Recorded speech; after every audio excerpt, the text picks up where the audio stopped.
The noise around the Toronto Blue Jays right now is not just loud, it is deafening, the kind of chaos that rattles windows and wakes an entire division in the middle of the night. Because once again, just when it felt like the dust was settling, another report drops, and suddenly the Jays are staring at an opportunity so bold, so mischievous, that it could flip the entire American League East on its head. And yes, folks, this time it involves potentially robbing the New York Yankees in broad daylight. Picture the scene for a moment. Late at night, phones buzzing, insiders whispering, timelines lighting up like fireworks, because the Jays are once again linked to a free agent that nobody quite expected them to circle back on.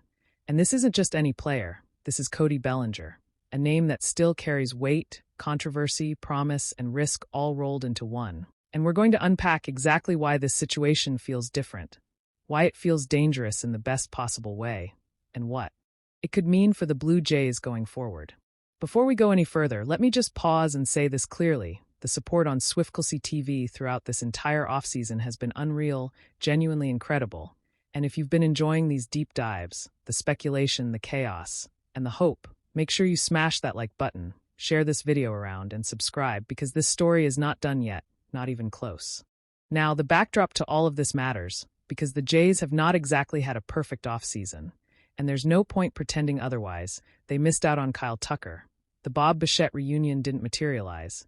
And for a moment there was that familiar sinking feeling, the one Jays fans know all too well, where it feels like the big prizes keep slipping through your fingers, even when you're reaching with both hands.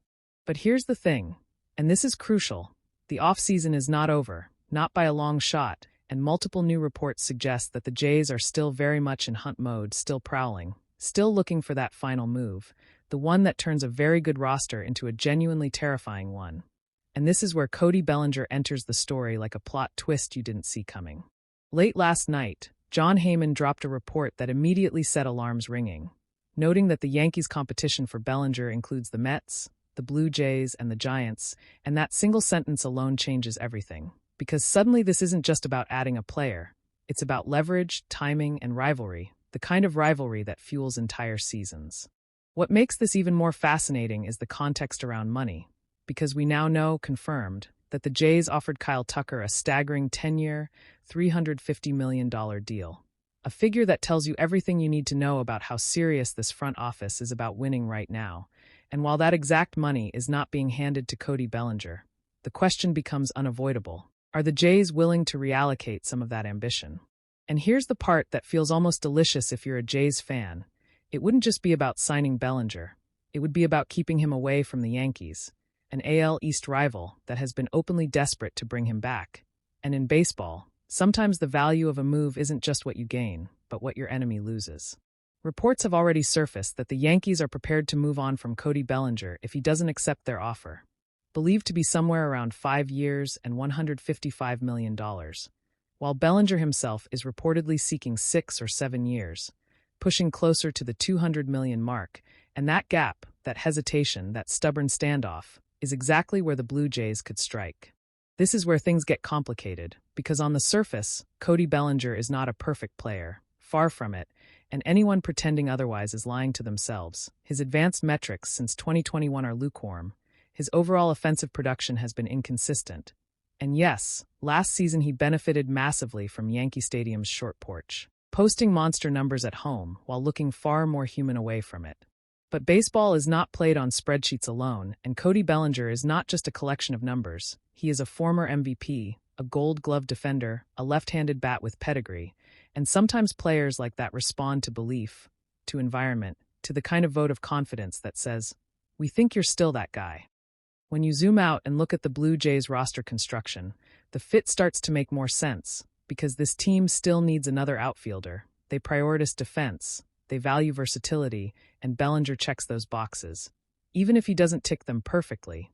And suddenly you can envision scenarios where his presence unlocks other moves. Imagine Bellinger in the outfield, Okamoto locking down third base, Springer shifting roles, Nathan Lukes becoming trade bait for a bullpen arm. And just like that, the roster feels deeper, more flexible, more dangerous. And that's before you even consider the psychological impact of ripping a player straight out of the Yankees' grasp. Fangraphs projections might show a starting outfield of Santander, Barger, and Varsho, but baseball is fluid, and the Jays have never been shy about adjusting on the fly, and adding Bellinger would give them another lever to pull, another card to play when the season inevitably throws chaos their way. Now, let's address the elephant in the room, the money, because no, Cody Bellinger is probably not worth $30 million a year based purely on recent production, and pretending otherwise would be irresponsible. But context matters. The market is inflated. Teams are overpaying across the board. And the Jays are in a competitive window that demands aggression.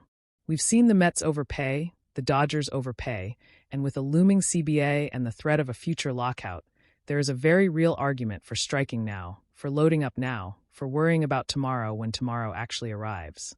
And here's the thing that keeps pulling me back in. The Yankees clearly want him, desperately, and denying them that piece while strengthening your own roster is a double win, the kind that doesn't always show up in WAR, but absolutely shows up in October.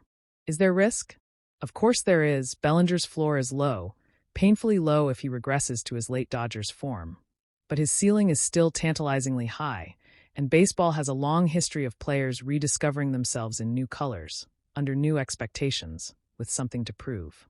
At 30 years old, a 6-year deal would not be pretty at the back end, but the next 3 or 4 seasons could be exactly what this team needs: a stabilizing presence in the outfield, a left-handed threat, and a reminder that the Blue Jays are not content to stand still.